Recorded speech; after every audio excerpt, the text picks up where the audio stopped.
2000년 초에는 유럽연합의 경제 규모가 미국보다 1~2% 정도 컸습니다. 근데 지금은 미국의 3분의 2 정도에 불과합니다. 최대 경제 대국이 독일이지 않습니까? 근데 독일은 작년에는 마이너스 0.4, 0.5% 정도였었고요. 올해는 겨우 0.1% 성장을 하지 않습니다.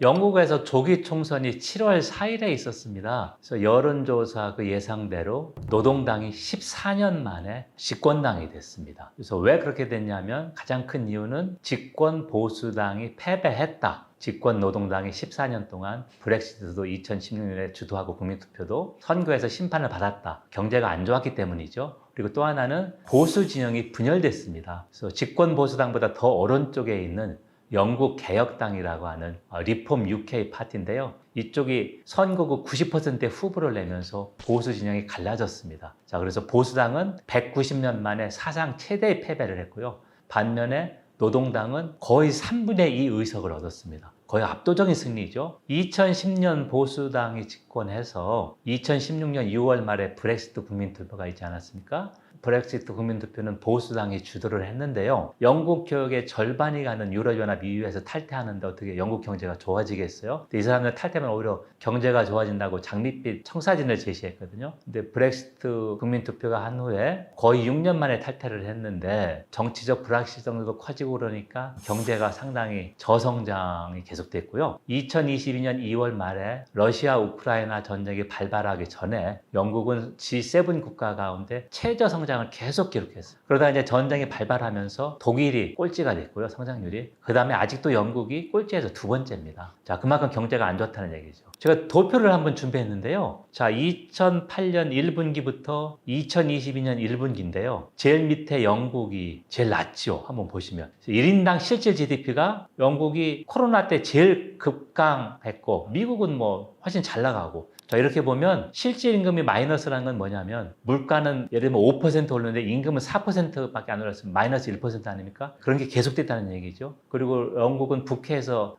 석유가 나지만 수출을 좀 하기 때문에 우크라이나 전쟁 이후 인플레이션이 더 심해졌습니다. 그리고 브렉시트도 인플레이가 더 심해진 이유는 뭐냐면 영국은 상당수 수입을 많이 하는데 파운드화가 약세를 계속 기록했습니다. 2000년도 보면 1파운드에 1.50 유로 정도를 살 수 있었어요. 근데 2015년 지나 16년 브렉시트 국민투표 결정한 후에 1파운드에 1.10 유로밖에 못 사는 겁니다. 1유로를 수입하는데 파운드화를 더 많이 써야 된다는 얘기 아닙니까? 그러니까 수입 물가가 폭등하게 된 거죠. 농산물 같은 경우 파운드화 약세가 달러에 대해서 비슷합니다. 영국이 브렉시트 국민투표 후에 유럽연합과 어떤 관계를 맺을지가 불확실했고 그래서 외국인 직접 투자 FDI라고 하는데 그건 뭐냐면 주식이나 채권이 아니라 외국인 투자자들이 공장을 짓고 인력을 고용하는 건데요. FDI도 꾸준히 감소했습니다. 자, 그렇게 보니까 영국 경제가 저성장에 직면할 수밖에 없었던 것이죠. 성장률을 한번 비교해 보면요. 자, 2016년 6월 말에 브렉시트 국민투표가 있었을 해는 영국 경제가 2.3%, EU 나머지 27개 경제가 2%니까 영국이 0.3% 정도 성장률이 높지 않았었습니까? 근데 2017년 탈퇴 협상 개시하면서 영국이 거의 사회가 반쪽으로 나눠졌어요. 그래서 쭉 보면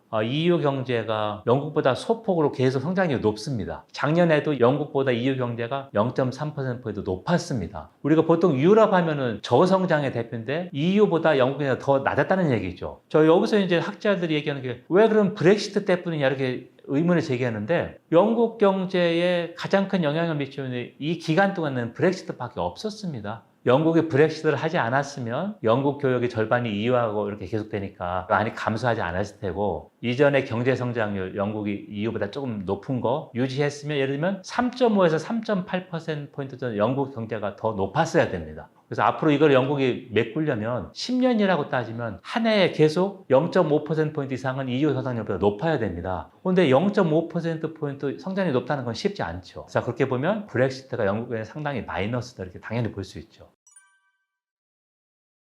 1년 반 전부터 영국 시민들 대상으로 설문조사를 했는데 브렉시트가 잘못된 결정이었다는 응답이 20%포인트 높습니다. 1년 반 전부터 꾸준하게 유지되는데요. 근데 이게 정당별로 큰 차이가 있습니다. 노동당 지지자들은 3분의 2가 80%가 다시 가입해야 된다고 하는데요. 반대로 보수당 지지자는 내봅니다. 절대 안 된다. 80%가. 자, 그건 무슨 말이냐면 이번 총선에서도 브렉시트 이슈는 논외였습니다. 왜냐하면 정당들이 지지를 얻을 수 있다가 하면 공약으로 내세웠는데 브렉시트 철회, 그러니까 EU 재가입은 아직도 너무 분열적인 이슈이기 때문에 선거 공약에 등장하지 않았습니다. 자, 그건 무슨 말이냐면 최소한 20, 30년 후는 기다려봐야 된다. 그 정도로 분열의 골이 깊었다는 얘기죠. 저도 이제 영국에서 6년 공부하면서 그래도 영국 사람들하고 많이 논쟁다 그랬지만 제가 영국을 그래도 좀 쳐주는 이유는 실용적인 사람들이거든요. 어떤 이념에 매몰되지 않고. 그래서 예를 들면 영국이 1973년도에 그 당시 유럽 공동체에 가입하지 않았습니까? 유럽 통합이 시작된 것보다 한 20년 더 늦게, 20여 년 더 늦게 가입했던 이유는 영국보다 유럽 대륙의 경제 성장이 꽤 높았습니다. 그래서 영국 사람들이 어떻게 얘기했느냐? 우리가 유럽 공동체에 가입하면 경제가 성장할 거야.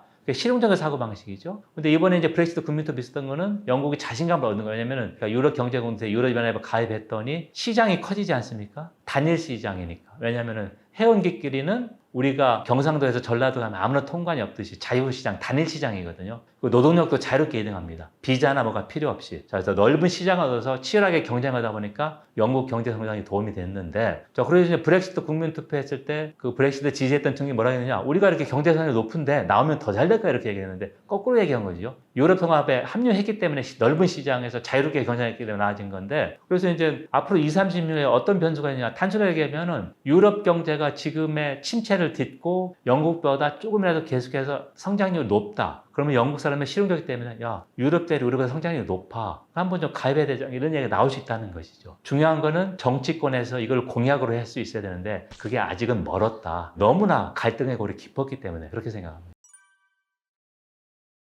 2000년 초에는 영국도 이제 유럽연합 회원국이었으니까 유럽연합의 경제 규모가 미국보다 한 1, 2% 정도 컸습니다. 근데 지금은 명목 GDP를 기준으로 하면 EU 27개 나라 경제 규모가 미국의 3분의 2 정도에 불과합니다.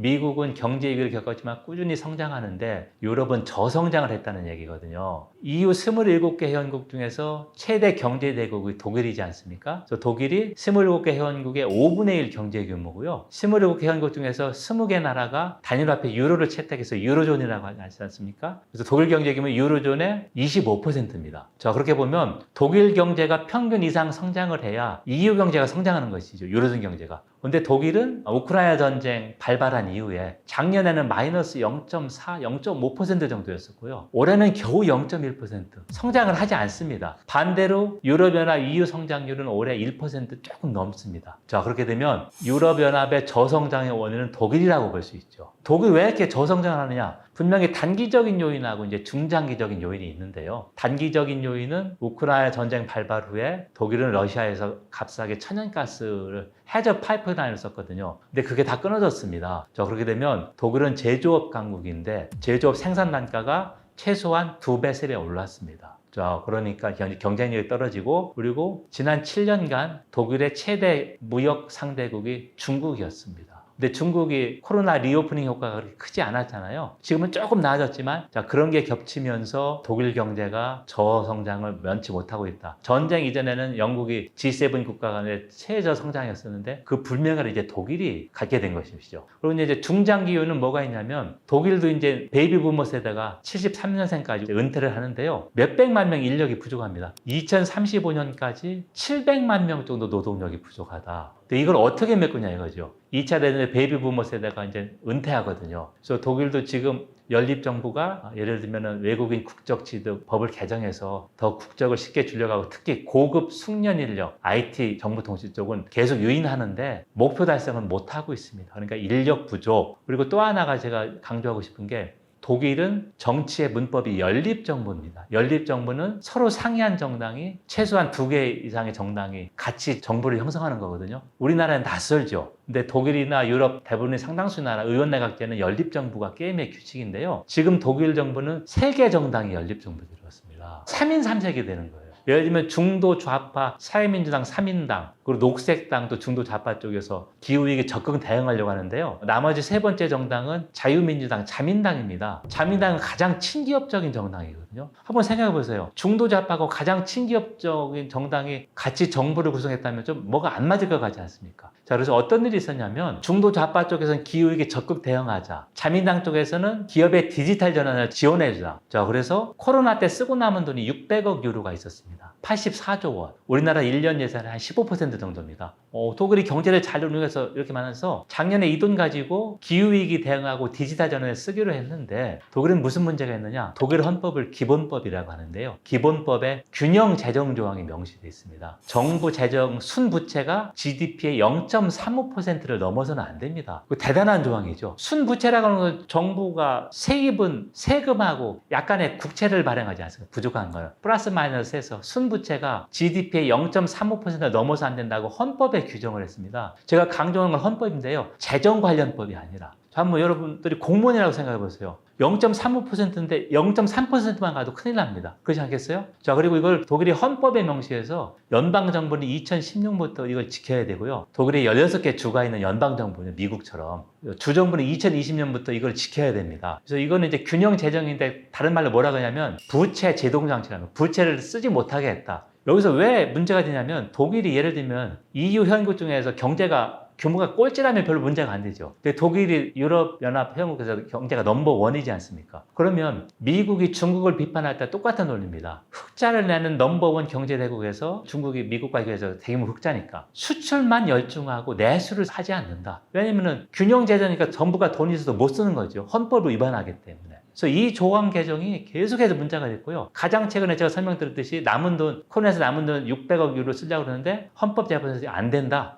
이거는 균형재정 위반이라고 했습니다. 그래서 이런 조항을 두고 어떻게 하느냐. 비상조치면 이게 면책이 되는데요. 코로나 때는 비상조치니까 면책이 됐습니다. 하지만 우크라이나 전쟁은 면책이 쉽지 않습니다. 그러니까 돈이 있어서 경제를 부양하고 싶어도 되지 않는다니까. 균형재정 조항 또 하나는 연립정부의 한계입니다. 그래서 올해도 7월 초에 밤을 새워서 3당이 내년도 정부 예산 조항을 겨우 합의했습니다. 그 이유는 균형재정 조항을 맞추느라고 그걸 넘으면 안 되니까. 그러니까 영국 이코노미스트가 독일은 이걸 조금 개정을 해야 되는데 개정이 어렵다 그래서 독일 사람들 참 창조적으로 해결을 하고 있다 이런 비판도 했습니다. 우리는 지금 재정 준칙을 만든다고 하지 않습니까? 이런 모델입니다. 근데 우리는 이제 재정 관련법이 만들어지죠. 근데 독일은 헌법에 이게 있다는 겁니다. 헌법. 그리고 우리가 헌법을 위반하는 거하고 일반법 위반하는 거하고 감이 다르죠. 유럽 경제에서 최대 경제대국 독일이 돈이 있어도 못 쓰는 거예요. 그래서 외부인들 볼 때 상당히 안타까운 그런 점이 있습니다. 독일 한번 보세요. 독일은 2005년부터 19년까지 25% 가까이 성장했습니다. 영국보다 높았어요. 독일이 왜 그러냐면 2003년, 4년에 그 당시 중도좌파 사회민주당이 어젠다 2010이라 해서 2010년도를 대비한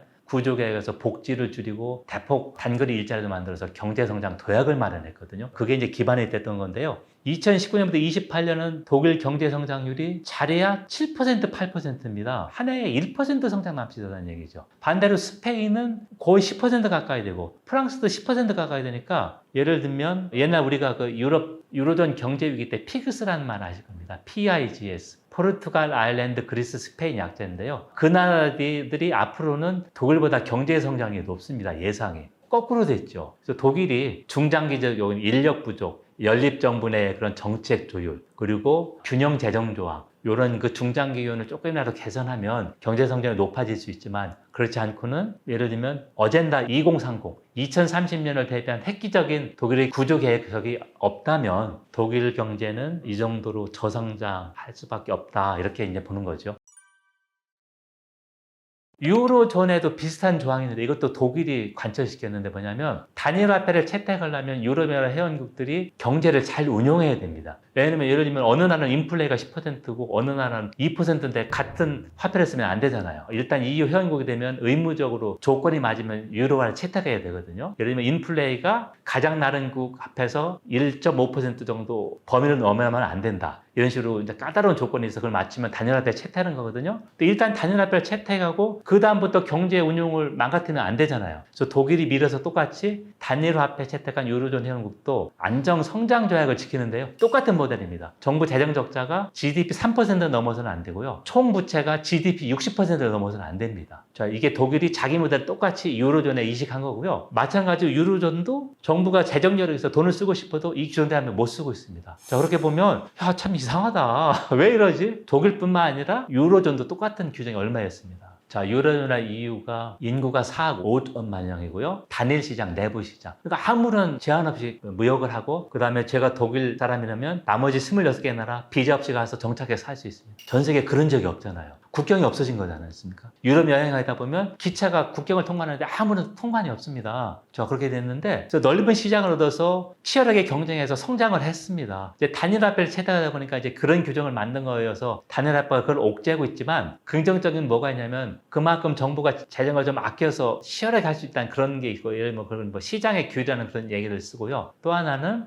2020년 코로나 위기 때 유럽연합에서 8천억 유로, 한 1,100조 원, 우리나라 2년 예산 정도를 예산을 편성해서 별도 예산입니다. 제일 많이 지원받은 게 이탈리아가 4분의 1을 지원받았어요. 그래서 이탈리아가 영국보다 성장이 낮았는데 지원을 받아가지고 성장이 꽤 높아졌습니다. 그건 뭐냐면 유럽연합 차원에서 어려운 회원국을 대폭 지원해주기 때문에 성장할 수 있었거든요. 자, 그런 점으로 보면 유럽연합 상당히 긍정적인 면도 있는 거죠. 그러니까 항상 경제 블록에는 플러스 마이너스가 있거든요. 근데 유로존의 그런 안정성장도야 시장 규율에 따라서 방만한 경영 못하는 긍정적인 면이 있지만 분명히 마이너스가 있고, 또 하나는 위기 때 EU에서 공동 예산 편성해서 지원해줘서 이 재정을 범위 안에서 돈을 쓰게 했다는 거는 정부로서 큰 도움이 되는 거죠. 자, 그렇게 보면 플러스도 분명히 있습니다. 그러니까 유럽에서도 지금 계속 자성의 목소리가 나오고 있습니다. 자, G2가 이렇게 치열하게 갈등을 겪고 있는데 미국과 중국, 유럽연합 EU는 뭐냐? 왜냐면 우리가 지역 블록을 만드는 이유는 경제적 번영도 있고 평화도 있지만 국제 정치 경제에서 자신의 목소리를 내겠다는 거거든요. 그게 이제 지정학적인 행위자라고 볼 수 있죠. 자, 그리고 이제 유럽연합이 앞서는 것은 예를 들면 그린딜 2050년에 탄소 제로 만들겠다. 그걸 제일 먼저 내세워서 미국도 비슷한 거 하고 우리도 따라가고 있고요. 뭐 규제 강대국, 최초로 AI 규제법을 만들었잖아요. 그래서 상당히 높은 규제를 합니다. AI가 이럴 때는 안 되고 딱 규정을 한 거잖아요. 높은 수준의 리스크 해가지고 딱 규제를 한 거고요. 제가 흔히 듣는 게 유럽연합이 이제 끝나지 않았다는 얘기를 많이 듣는데, 저는 어떤 역사를 예를 들냐면 1970년대 두 차례 석유 파동이 있었고요. 유럽연합도 거의 20년 가까이 저성장에 시달렸거든요. 그러다가 1990년대 유럽연합이 다시 일어선 이유가 뭐냐면 그때 단일 시장을 만들었어요. 단일 시장은 제가 아까 설명했듯이 그거지 않습니까? 아무런 장벽도 없이. 그 전에는 관세는 없어졌는데 비관세 장벽이 많았습니다. 비관세 장벽은 각 나라마다 규정이 다른 거예요. 예를 들면 독일이나 북유럽 쪽은 환경 기준이 상당히 높은데 예를 들면 남유럽 좀 낮지 않습니까? 자, 그러면 남유럽 사람들이 북유럽에 물건을 못 팔죠. 규제가 낮으니까. 그래서 그거를 유럽의 단일 기준을 만들어서 단일 시장을 만든 거거든요. 자, 그래서 유럽 경제가 90년대에 상당히 많이 좋아졌고요. 자, 그래서 유럽이 2000년대 초에 미국보다 경제 규모가 컸던 이유가 그런 건데요. 요새 유럽연합에서 계속 나오는 화두가 뭐냐면 다시 경쟁력을 강화하자. 다시 한번 1980년대 단일 시장 때로 돌아가자. 초심으로 돌아가자는 얘기를 계속 하고 있고요. 올해 말에 어떻게 하면 디지털 단일 시장을 완성할까? 경쟁력 강화할까 하는 그 종합 보고서가 나옵니다. 자, 디지털 단일 시장은 뭐냐? 예를 들면 독일 소비자가 더 싼 스페인 인터넷 물건 사고 싶어도 여러 가지 장막이 있는 거예요. 자, 그거를 없애기 위해서 디지털 시장법, 디지털 서비스법을 만들었거든요. 그리고 이제 가열차게 실행에 옮겨야 되죠. 그래서 유럽 차원에서도 계속해서 우리 이대로 가다가는 국제 정치 경제에서 아무것도 아니야. 자, 우리가 계속해서 목소리를 내면 경쟁력을 강화할 수밖에 없다. 그거는 80년대의 단일 시장처럼 디지털 단일 시장을 강화하는 것이다. 이게 지금 계속해서 목소리가 나오고 있습니다. 경제적으로 그렇고 유럽연합에서 유럽통합을 이끌어가고 있는 게 독일하고 프랑스거든요. 근데 독일은 경제 성장률로 침체하고 연립정부 세 개의 정당이 서로 다른 목소리를 내고, 프랑스 마크롱 대통령이 이미 레임덕에 빠졌습니다. 유럽연합을 이끌어가는 프랑스가 독일이 지지부진하니까 유럽연합 리더십이 공백이 생긴 거예요. 이게 또 어떻게 보면 더 큰 문제라고 볼 수 있죠. 경제도 침체인데 유럽연합 자체의 목소리도 좀 더 잦아들 수밖에 없다. 만약에 이제 트럼프가 재선에 성공한다면 유럽연합은 리더십 공백이 더 큰 문제가 될 수 있죠. 최근 뉴스 보도에 나온 게 스페인 바르셀로나에서 주민들이 관광가게 하면서 물총 쏘면서 오지마 이렇게 했다는 거거든요. 그럼 뭐냐면 관광산업이 본인들이 돈을 벌지만 너무 많이 오니까 물가도 폭등하고 환경 오염되고 못 살겠다는 거거든요. 오버 투어리즘이라는 말을 합니다. 예를 들면 그 관광지 시민의 몇 배가 오면 오버 투어리즘이라는 구체적인 지표는 없지만 흔히 이제 오버 투어리즘 문제를 어떻게 해결해서 지속 가능한 관광을 만들까 이 얘기를 많이 하거든요. 저도 이제 유럽에서 공부하면서 2019년 두브로브니크에 5월에 갔었는데 그때는 성수기가 아니어서 다행이었습니다. 그런데도 사람들이 꽉 찼었어요. 그런데 성수기 때는 그 성벽을 보는데 몇 시간 기다린다고 합니다. 예를 들면 두브로브니크가 인구가 4만 5천 명인데요. 1년에 몇만 명이냐면 제가 한번 확인을 해봤더니 인구가 4만 2천 명인데 450만 명 정도가 방문을 했어요. 문제가 뭐냐면 두브로브니크나 베니스나 유네스코 세계문화유산입니다. 그걸 받으면 잘 관리를 해야 되는데 유네스코에서 경고를 했습니다. 너희들 관광객 통제하지 않으면 이 지위를 박탈하겠다. 이제 큰 문제입니다. 그러니까 이제 예를 들면 스페인에서도 오버 투어리즘 때문에 관광객도 짜증이 날 테고 당연히 왜냐면 좋은 환경에서 여유 있게 보고 싶은데 서로 등 떠밀고 이제 관광을 한다는 얘기고요. 시민들은 자기들 삶이 없는 거죠. 어느 정도 와야 되는데 두브로브니크가 인구의 100배가 오는데 베니스는 인구의 400배가 옵니다. 관광객이. 베니스 인구가 5만 명인데 작년에 2천만 명 넘게 방문했어요. 자, 상상이 가죠. 자, 그래서 이제 오버 투어리즘 문제 나는 거고 시민들이 시위까지 나선 거죠. 관광객들이 많이 오면은 예를 들면 유럽 여행 했으면 알 겁니다. 화장실 인심이 유럽은 진짜 짜거든요. 자, 우리나라는 웬만하면 다 공공 화장실이 있는데요. 유럽은 공공 화장실 있는 나라가 거의 없습니다. 제가 다녀본 나라 중에. 자, 그래서 예를 들면 크로아티아 드브로브니크는 공공 화장실 이용 요금이 2,000원 정도입니다. 상상이 가세요? 2,000원 정도입니다. 그것도 관광객이 몰릴 때는 줄 서야 됩니다. 한번 상상해 보세요. 그러니까 예를 들면 베니스 시민들 상당수가 관광객에 의존해서 살지만 관광객이 많이 오면 자기들 걷기도 불편하고 자기들 삶이 없는 거죠. 그래서 이제 베니스에도 계속 얘기가 나오는데 베니스가 올해 4월 25일부터 당일치기 관광객은 5유로를 내라고 했거든요. 그래서 인터넷에 보면 바로 온라인으로 예약해서 돈을 지불할 수 있거든요. 그래서 그걸 만약에 안 몰래 온다 해서 걸리면 벌금이 300유로입니다. 300유로면 40만 원 넘습니다. 자, 그래서 오히려 그렇게 했더니 관광객이 늘었습니다. 예, 줄이려고 했는데 사람들이 더 몰린 거예요. 자, 그래서 오히려 베니스가 돈을 벌었고, 그래서 베니스 시의회 야당이 뭐라고 얘기했냐면 보여주기 하지 말고 하루 들어올 수 있는 관광객 상한선을 정해라. 하루에 5만 명만 받자. 지금은 이렇게 했는데 8만 명 넘게 온다고 하니까 5만 명만 받자. 최대한. 이렇게 제한을 하고 있는데 아직 그까지는 못 갔고요. 계속해서 유네스코는 경고하고 있습니다. 세계문화유산 박탈당하지 않으려면 관광객 줄이고 보존해라. 지금 계속 그런 상황이죠. 관광세, 관광 혼잡세라고 볼 수 있죠. 없던 걸 새로 이제 부과하는 거죠. 관광객을 억제하려고 했는데 오히려 더 많이 왔다는 겁니다. 단기적으로 그렇게 됐어요. 제가 찾아봤더니 우리 그 네덜란드 수도 암스테르담 있지 않습니까? 거기도 이제 물의 도시고 예를 들면 반고흐 박물관도 있고 네덜란드 수로하는데 되게 잘 되어 있고 또 자본주의가 거기 시작되는 게 뭐냐면 네덜란드 동인도 회사가 몇천 킬로 인도 가서 아시아에 가서 그 물건을 가져오는 거 아닙니까? 너무 위험도가 크니까 그때 주식을 발행했어요. 11세기 초에 주식시장이 네덜란드에 처음 생겼습니다. 자, 그만큼 해서 관광객이 많이 오는데 암스테르담도 인구가 80만 명인데 연간 한 2천만 명이 옵니다. 그래서 암스테르담도 2년 전부터 관광 선전을 안 씁니다. 우리는 지금 서울 대한민국 관광을 막 선전하잖아요. 선전을 안 씁니다. 그리고 체류세도 더 추가를 해서 부과하게 합니다. 그것도 효력이 없습니다. 자, 그러니까 이제 우리가 알고 있는 유럽의 주요 관광지가 관광세를 추가로 새로 신설하거나 추가 부담을 더 늘리고 하지만 관광객 수는 줄어들지 않고, 그래서 우리가 지속 가능한 사회할 때 어떤 의미로 얘기하냐면 현 세대가 즐기는 것이 내 자손들도 즐길 수 있게 하자, 이렇게 이제 지속 가능한 사회거든요. 아까 오버 투어리즘도 같은 말로 지속 가능한 관광은 뭐냐면 지금 우리들이 가서 볼 수 있는 문화유산을 우리 자식, 손자들도 볼 수 있게 하자는 거여서 사람들이 이런 총론에는 동의할 텐데 내가 왜 희생을 해? 나도 가서 보고 싶고 이러지 않겠습니까? 자, 그러니까 이제 계속 문제가 지속되는 것이죠. UNWTO가 그러니까 월드 투어리즘 오거나이제이션인데요. 우리 세계무역기구가 아니고 UN 세계관광기구라고 하는 그 산하국이 있어서 해마다 이런 통계를 냅니다. 그래서 1위부터 10위까지 관광객이 많이 온 나라를 보면 영국까지 포함하면 유럽이 10개, 10위 중에서 7개 나라가 있어요. 그래서 프랑스에 작년에 1억 명이 왔습니다. 스페인에 8,500만 명. 근데 미국은 6,600만 명이지만 미국 인구가 3억 3천만 명이잖아요. 그러면 인구의 한 20%밖에 안 되는데 프랑스 인구는 6,800만 명인데 1.5배 관광객이 온 거예요. 그렇죠? 스페인은 4천만 명 정도밖에 안 되는데 4,700만 명이군요. 거의 2배 가까이 온 거고요. 아시아 뭐 튀르키예도 5위 정도밖에 안 되고 멕시코도 6위 정도. 아시아에 속하는 게 태국이 11위입니다. 그리고 일본이 13위. 우리나라가 16위인가 17위일 거예요. 그런 정도입니다. 자, 이렇게 보면 유럽이 진짜 관광 대국이다. 우리 이제 이탈리아 가서 피자 한 조각 먹어도 너무 맛있지 않습니까? 이탈리아 뭐 전 국토가 박물관이니까. 자, 그렇게 볼 수 있죠. 그래서 유럽이 관광 대국에서 이제 제가 관광 산업의 비중을 봤는데 스페인이 GDP의 15%가 관광 산업에서 나옵니다. 1년에 100이라는 GDP가 있다면 15개가 이제 관광 산업에 온다는 건데, 예를 들면 우리가 스페인 산업하면 얼핏 떠오르지 않잖아요. 뭐 제조업이 강한 것도 아니고. 근데 스페인은 예를 들면 산업 중에서 이 관광 산업 서비스업 비중이 압도적인 거죠. 그리고 이제 그리스도 13% 정도입니다. 이것도 관광 산업 비중이 상당히 높고요. 프랑스는 10% 가까이 됩니다. 자, 그렇게 보면 유럽이 관광 대국인데, 만약에 유럽에서 오버 투어리즘 대책으로 관광객 뭐 하루 상한선을 정한다.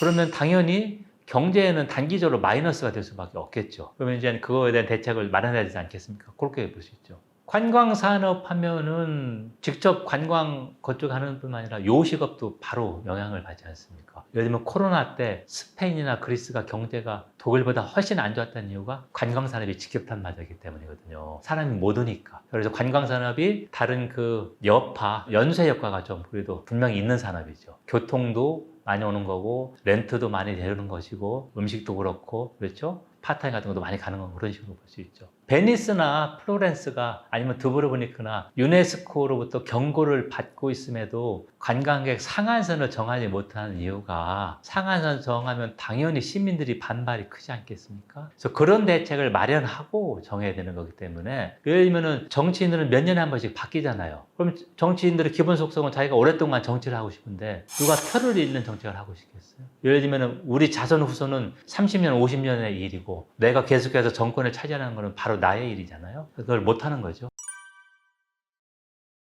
영국은 유럽연합을 탈퇴했지만 영국에서 그런 그 시범 테스트를 했고요. 그러니까 특정 기업한테 이렇게 해서 거기서 얻은 결론은 생산성은 떨어지지 않는다. 왜냐하면 주 4일째에 대한 사람들이 업무에 집중한다는 겁니다. 그래서 생산 떨어지지 않게 나왔고요. OECD에서 해마다 OECD 회원국 1년 평균 근로시간 하는데요. 미국이 유럽보다 한 평균 200시간이 많습니다. 그런데 미국 근로자들한테 얼마나 업무 집중을 하냐 했더니 업무에 몰입한다는 사람이 절반도 안 됐습니다. 그거는 이제 예를 들면은 어느 정도 근무 시간은 확보해야 되겠지만 업무 집중도도 봐야 된다, 이렇게 생각하는 거죠. 저는 이제 유학하느라고 6년 정도 있고 그래도 파트타임으로 일해보고 했는데, 조금 유럽은 뭐 그냥 집중하는 건 분명히 있습니다. 업무 시간은 좀 집중하는 게 분명히 있었고요. 그다음에 휴식 시간은 확실하게 챙기고 그런 거 제가 봤습니다. 그리고 이제 프랑스 같은 경우는 21세기 들어서 주 35시간 근무가 도입됐어요. 그리고 독일의 도이치반이라고 하는 우리 그 코레일 같은 국영기관인데요. 거기도 이번에 임금 협상을 해서 2029년까지 주 35시간 근무로 낮춘다, 이렇게 합의를 했습니다. 그 대신에 이제 뭐 예를 들면 생산성은 당연히 보존하겠다, 그런 게 분명히 있고요. 그래서 주 35시간이 유럽의 일부 국가에서도, 프랑스는 이미 도입했고 조금씩 이제 도입되고 있습니다. 우리 유럽은 워크 라이프 밸런스가 좀 그래도 괜찮은 나라지 않습니까? 미국인들은 열심히 일하는데 유럽인들은 평균 근로시간이 낮으니까, 그런 사람 입장에서 보면은 본인이 쉬어야, 예를 들면 서비스도 잘하고 하는데 관광객이 너무 많이 오면 서비스가 엉망일 수밖에 없지 않습니까? 마찬가지로 일본도 그렇게 생각해서, 우리가 일본 가면 그래도 친절하게 그렇게 하는데 많이 오면 관광객 서비스도 낮아질 수밖에 없고, 그러면 관광객도 불만이 커질 테고, 그 관광 서비스업이라는 분들도 마찬가지로 불만이 커질 수밖에 없지 않겠습니까? 우리나라 관광객들이 압도적으로 일본 방문을 하지 않습니까? 제가 있는 대구도 보면 대구 공항에서 일본 웬만한 도시 다 가거든요. 그리고 이제 1시간 거리니까. 그래도 물가도 엔화가 많이 약세를 보임에 따라 괜찮고, 그리고 이제 일본에서도 워낙 사람들이 많이 오니까 똑같은 오버투리즘 문제에서 성수기 때는 입장료나 숙박료를 더 많이 받는 걸 허용해 주겠다. 그러니까 지금도 그런 게 있는데 그거보다 더 높게 받게 허용해 주겠다는 얘기거든요. 그것도 이제 일본이 고육지책을 해서 이렇게 하면 좀 줄어들지 않을까, 이렇게 예상할 텐데, 우리 유럽의 예를 참조하면은 그런다고 줄어들까? 그렇게 좀 의문을 가질 수 있죠. 관광 자원이 풍부하다 보니, 그러니까 유럽이 뭐 제국주의 하면서 많이 뺏어오기도 하고, 그렇죠? 우리 대형 박물관에서 보는 유품 상당수가 외국에서 가져온 게 많거든요, 제국주의 때. 그렇게 보면 유럽이 이제 관광 인프라가 잘 되어 있으니까 우리가 이제 유럽 배낭여행 간다 할 때도 예를 들면 베니스나 피렌체 가서 다빈치 생각나고 박물관에서 다 보지 않습니까? 그게 이제 교과서에 봤던 걸 한번 직접 보고 감흥 느끼는 그런 거죠. 제가 볼 때도 역사하면은 우리가 이제 유럽이 19세기 제국주의면서 전 세계에 자기들 문화를 이식시켰잖아요. 그래서 이제 그런 문화를 우리 같으면 익숙하게 느끼는 것도 있고 역사책 이런 거 봤을 때 좀 많이 호기심도 가질 테고 다빈치가 만든 조각품 그다음에 우리 로마 교황청 가면 그 천장에 했던 그런 최후의 마자라는 걸 다 보지 않습니까? 그런 거 직접 보고 싶은 거죠, 뭐.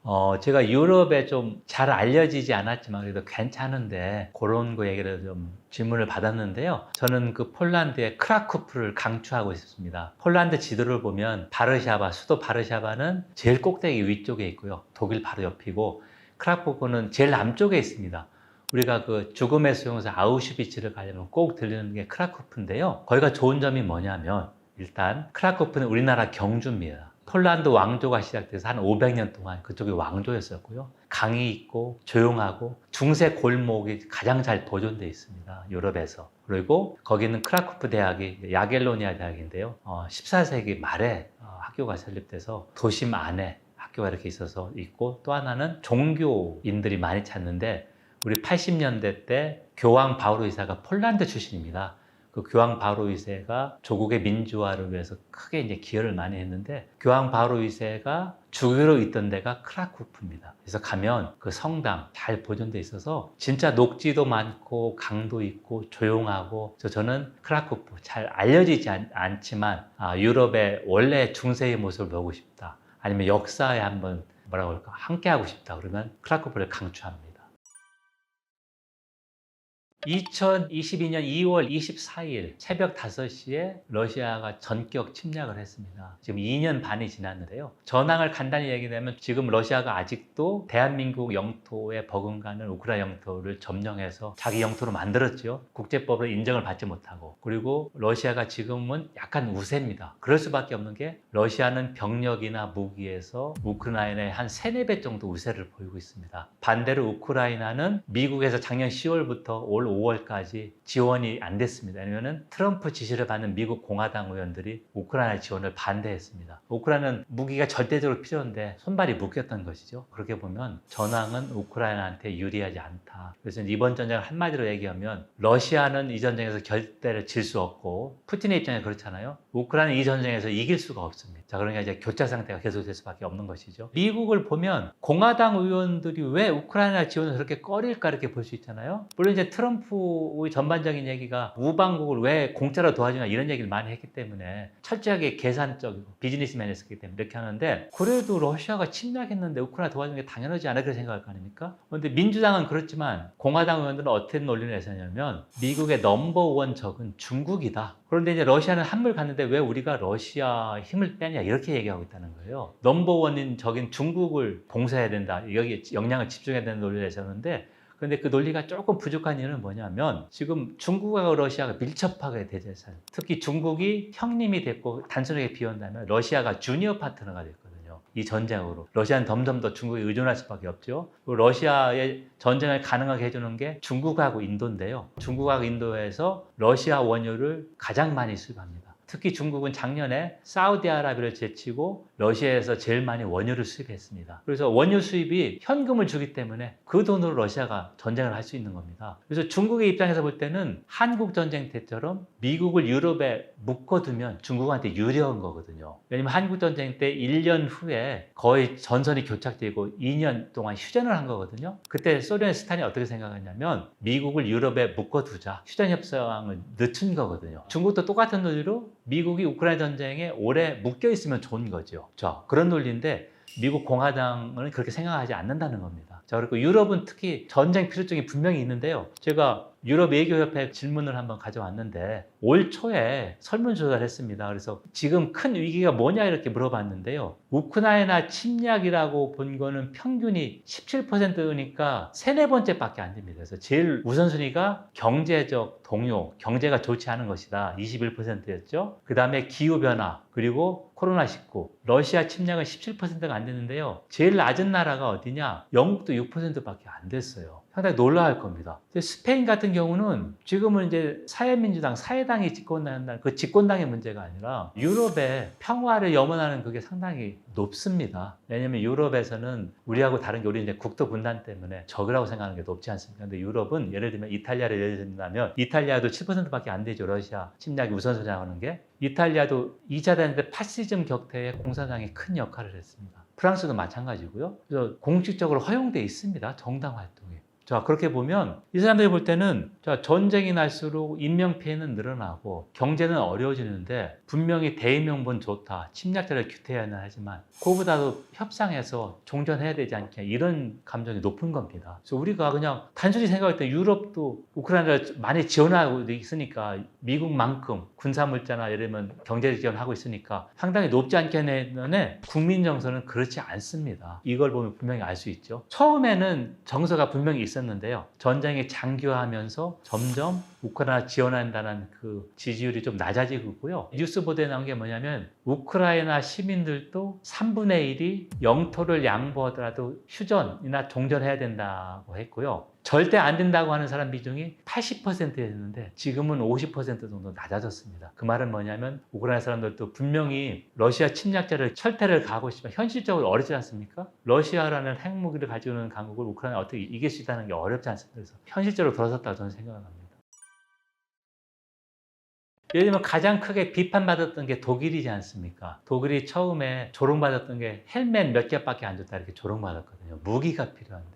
근데 이제 독일이 그런 주저함을 극복하고 탱크, 레파드도 공급을 했고요. 그 다음 패트리어트 미사일도 공급해서 독일이 구체적인 지원 규모를 보면 유럽 국가 중에서 제일 많이 지원을 했습니다. 미국하고 비교하면 미국보다는 많이 적지만 지원 규모가 그렇게 보는데 유럽은 우크라이나 전쟁에서 상당히 위협을 느꼈습니다. 그건 뭐냐면 러시아가 나토의 협력국이었습니다. 북대서양 조약기구에. 나토 본부에 대사까지 파견했어요. 예를 들면 나토라는 게 소련의 위협에 맞서 생긴 조직이지 않습니까? 집단 방위기구. 근데 탈냉전에는 나토하고 러시아 관계가 괜찮았습니다. 2015년까지는. 그러다가 이제 러시아가 우크라이나 침략하면서 나토가 새로 생명을 부여받은 겁니다. 새로 적이 생겼으니까. 자, 그렇게 됐는데 이제 유럽은 전쟁을 잊고 사는 대로 된 거죠. 2차 대전까지는 서로 전쟁에서 이제 쇠잔을 졌다가 유럽 통합하면서 경제적 번영했고 미국이 안보 공약으로 안보를 지켜주고 이러면 독일은 GDP 대비 국방비 지출이 1.2%밖에 안 됐습니다. 가장 낮은 국가였습니다. 우리가 2% 넘거든요. 근데 나토 동맹국들은 원래 GDP 대비 2% 국방비 하기로 약속을 했었습니다. 독일이 그걸 계속 지키지 않다가 2022년 우크라이나 침략 이후에 독일이 5년 동안 1,000억 유로, 그러니까 140조 넘는 거 약속해서 올해 드디어 2% 목표를 달성했습니다. 자, 그렇게 보면 분명히 유럽도 나름대로는 국방비를 많이 증액했지만 그동안은 부족했고 이번에 전쟁 발발하고 나서 대다수의 나라가 2% 공약을 달성했습니다. 그래서 제가 이제 또 도표를 준비했는데요. 우리가 흔히 보기에 유럽이 너무 적게 지원하고 있고 미국이 대다수 지원하고 있다는데 객관적인 지표는 그렇지 않습니다. 킬의 세계경제연구소에서 지원 약속을 기준으로, 왜냐하면 실행은 좀 시간이 걸리기 때문에 지원 약속을 기준으로 얼마나 지원했냐 이걸 봤더니요. 유럽에서 1,000억 유로 넘게 지원했고요. 1,020억 유로 정도 지원했습니다. 그리고 미국에서는 740억 유로 지원했습니다. 근데 반대로 오른쪽 보면은 미국은 오렌지색이 500억 유로 넘게 군사 지원입니다. 반대로 유럽은 군사적 지원은 적고 경제 재정적 지원이 대부분입니다. 자, 이제 다시 한번 요약한다면 지금까지 전쟁 발발 후에 유럽연합 EU 기구하고 EU 27개 회원국이 미국보다 지원은 더 많이 했다. 하지만 군사적 지원은 미국이 압도적이다 이렇게 얘기를 할 수 있고요. 우크라이나는 전쟁 중이기 때문에 유럽이나 미국의 지원이었으면 전쟁도 할 수 없을 뿐만 아니라 정부 운영 자체가 안 됩니다. 왜냐하면 전쟁 때 무슨 경제 발전이 안 되지 않습니까? 그리고 올 초에 세계은행하고 국제통화기금에서 우크라이나 전쟁 피해를 추산했는데요. 우크라이나 경제 규모의 2배 정도입니다. 피해 규모가. 그러니까 우크라이나 경제 규모가 전쟁이 터지기 전에 2천억 달러 정도였었는데 전쟁 피해 복구 비용이 4,500억 달러 정도입니다. 근데 그 전에는 전기 인프라 같은 거 많이 파괴가 안 됐을 텐데요. 지금은 러시아가 전기 시설, 전력 시설을 많이 파괴를 해서 절반 정도 전력 시설이 파괴가 됐습니다. 그래서 전쟁이 장기화할수록 복구 비용은 더 커지는 거죠. 예를 들면 전쟁이 1년 더 계속된다면 복구 비용은 더 늘어날 수 있는 그런 상황입니다. 피해를 입었던 게 독일 같은 경우는 러시아 천연가스를 제재해서 전혀 못 쓰고 있고 유럽 상당수의 나라가 그렇기 때문에 원자재 가격이 많이 오를 수밖에 없는 거고요. 그 다음에 러시아하고도 교역이 많이 크지 않지만 교역도 중단이 됐고 또 하나가 뭐가 있냐면 피난민을 유럽에서 많이 받았지 않습니까? 그래서 우크라이나가 전쟁터가 되면서 폴란드가 국경 국가가 됐지 않습니까? 러시아하고. 그래서 폴란드가 한 180만 명 정도 피난민을 받았습니다. 180만 명이면 대구 인구가 한 230만 명 정도거든요. 거의 대구 인구 비슷한 피난민을 받았고요. 독일이 100만 명 넘게 받았어요. 근데 제가 이걸 왜 강조하냐면 우리는 피난민을 숫자로만 알지만 피난민한테 바로 난민의 지위를 줘서 똑같은 복지 혜택을 받습니다. 그래서 독일에서 계산을 했는데 우크라이나 피난민 한 명당 1년에 10,000유로, 1,400만 원 넘게 들어갑니다. 그래서 독일이 100만 명 넘게 받았으니까 14조 원 넘게 이 피난민 지원한다는 겁니다. 피난민의 주택, 의료보험, 학교 그런 거 다 지원합니다. 자, 그렇게 보면 정부 재정은 한정되어 있지 않습니까? 근데 갑자기 피난민에 대한 지원을 많이 하니까 정부가 쓸 지갑이 점점 줄어드는 거죠. 자, 그런 것도 분명히 고려를 해야 됩니다. 피해는 아니지만 예를 들면 유럽 경제가 왜 이렇게 침체하는데 미국은 우크라이나 피난민 거의 안 받았거든요. 물론 압도적으로 지원하고 있지만 근데 사람을 받아서 사회복지해 준다는 거하고 무기 지원은 또 다른 차원 문제지 않습니까? 그래서 이게 피해는 아니지만 우크라이나 전쟁에 따른 유럽 경제 침체의 한 요인은 될 수 있는 거죠. 피해라고 보기에는 조금 용어가 그렇지만 독일 같은 경우는 나치 그런 것 때문에 피난민 그런 거 적극적으로 수용했지 않습니까? 특히 앙겔라 메르켈 총리 있을 때 2015년 여름에 100만 명 정도 중동 난민 수용했거든요. 독일은 이미 대구시 인구만큼 난민을 수용했어요. 한번 생각해 보세요. 그 많은 난민을 전국 각지에 어떻게 분산 배치하고 복지 혜택 주고 사회 적응시키는 게 보통 문제가 아니거든요. 그걸 지금 독일은 하고 있습니다. 전쟁 때문에 나토는 이거 안 되겠다. 러시아가 우크라이나를 침략했으면 우리한테도 침략할 수 있다는 게 상당히 안보 위협을 느꼈고요. 그래서 예를 들면 독일이 예를 들면 독일은 해외에 군을 파병한 적이 없습니다. 그런데 2027년, 28년부터 에스토니아, 라트비아 이쪽에 5천 명을 주둔시키기로 했습니다. 왜냐하면 발트 상국 러시아하고 국경을 맞대고 있지 않습니까? 그만큼 다음 타겟은 발트 삼국이 될 수 있다. 왜냐하면 발트 삼국에 러시아인의 비중이 한 20% 정도 되거든요. 그럼 러시아가 어떤 명분을 만들어서 이길 수 있고 발트 삼국이 상당히 큰 안보 위협을 느꼈기 때문에 독일이 그렇게 약속을 한 거고요. 해외 군을 5천 명 파병시킨다는 뭐냐면 기지를 건설해야 되고 가족도 가야 되잖아요. 상당히 큰 일이고요. 그 다음에 몇십 년 동안 중립국을 유지했던 스웨덴하고 핀란드가 나토 가입했습니다. 거기도 그만큼 안보 위협을 느꼈다는 겁니다. 그리고 국민들 과반이 넘는 사람들이 지지를 했거든요. 그래서 나토 가입한 것이죠. 트럼프 때 트럼프가 나토 동맹국한테 요구했던 게 우리한테 국방비 주둔 부담금 몇 배 요구하니 그런 거 비슷하거든요. 트럼프는 계속 입만 열면 왜 나토의 유럽 동맹국들이 국방비 2% 달성하지 않냐 계속 꾸짖었거든요. 드러내놓고. 그러다 이제 전쟁 때문에 그 해결이 됐고 일단 나토 예산의 3분의 2 가까이를 미국이 부담합니다. 그리고 이제 제가 이제 공군 학사장교 때 정보장교였었는데요. 현대 전쟁에서 정보가 필수잖아요. 그러니까 아주 성능 놓은 정찰기를 띄워서 다 감시하는 건데 미국은 세계 모든 곳에 정찰기를 띄워서 정찰 위성이 있잖아요. 다 감시할 수 있고 세계 거의 모든 곳에 군대를 파견할 수 있습니다. 전략 수송기도 있고 전략 폭격기도 있고. 그래서 근데 나토에서 미국이 없다면 뭐 우리가 흔히 안 꼽는 찐빵이라고 볼 수 있죠. 그만큼 미국의 핵심 역할을 하는 건데 일단 우크라이나 전쟁 때문에 나토는 다시 되살아났고요. 그 전에는 뭐 왜 필요하지 이렇게 식으로 많이 나왔었거든요. 다시 되살아났고 미국 주도가 됐고 다시 한번 그다음에 미국은 이거를 아시아 쪽에도 역할을 확대하려고 하거든요. 그래서 이번에 7월 11일 때 워싱턴 DC에서 나토 설립 75주년 기념 정상회담이 있었습니다. 여기에서 중국을 어떻게 기탄하냐면 우크라이나 전쟁의 가장 결정적인 조력자라고 중국을 표현했어요. 중국은 러시아를 도와주고 싶지만 무기는 아주 간접적으로 지원한다고 제가 알고 있고 간접적 지원이 뭐냐면 반도체 같은 거 무기에 필수잖아요. 그런 거를 중국 기업을 통해서 몰래 지원한다는 그런 의미고요. 본격적으로 포탄 같은 거 지원하지 않았고 미국은 레드라인으로 중국한테 계속 요구했거든요. 무기 지원하면 관계가 파탄난다 해서 그렇게 알고 있고 그런데 나토는 북대서양 조약기구니까 유럽 안보를 지키는 집단 안보기구인데 방위기구인데 아시아의 이 역할을 확대하려고 하는 겁니다. 그래서 이제 중국을 규탄했고 그러니까 당연히 중국은 그에 대해 반발을 했는데 유럽 국가 중에서도 프랑스나 독일은 나토 역할을 아시아까지 확대하는 것에 대해서 조금 반대를 하고 있습니다. 왜냐하면 유럽 이게 우선이지 않습니까? 그리고 안보라는 거는 이견이 있을 수 있지만 안보가 다른 곳으로 확산 안 되는 게 안보 위협이 좋잖아요. 근데 만약에 나토가 아시아까지 역할을 확대하면 아시아의 안보 위협이 유럽으로도 바로 전해될 수 있다는 얘기거든요. 그런 의미이기 때문에 이건 상당히 논란이 있는 문제입니다. 그래서 나토의 앞으로 역할을 할 때 분명히 미국은 중국 견제를 위해서 나토 역할을 아시아로 확대하고 싶다. 그래서면 도쿄의 연락사무소 건설이 2년 전에 나왔어요. 근데 아직까지 그건 못하고 있지만 미국은 계속 그쪽으로 하려고 하고 있습니다.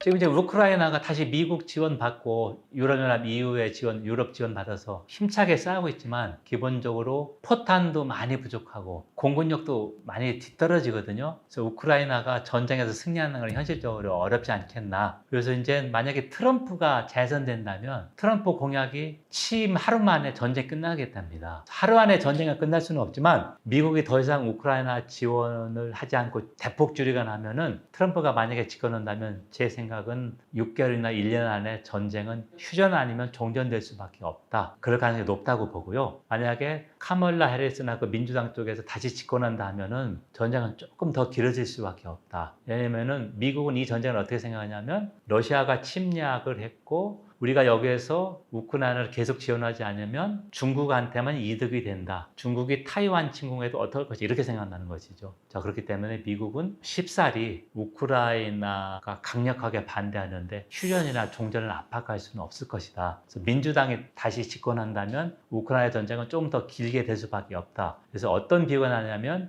1차 대전식으로 오랫동안 계속해서 교착 상태에 있다가 1차 대전의 전쟁 시작되고 한 5, 6개월부터 몇천 킬로미터 참호를 쌓아서 참호전이 계속됐잖아요. 4년 동안. 그런 것처럼 계속해서 참호전을 하다가 지쳐서 이제 미국에서도 이제 휴전 의견이 높고 유럽은 더 이제 전쟁 필요감이 높아지겠죠. 그러면서 이제 휴전하고 종전하는데 그럼 어떻게 될 것이냐 해서 한국 전쟁하고 비슷하게 될 것이다. 뭐냐면 휴전, 그래서 동결된 전쟁, 딱 이 정도까지만 전선이 교착되고 전쟁은 이제 없는 이런 식으로 그런 가능성이 많이 나오고 있습니다.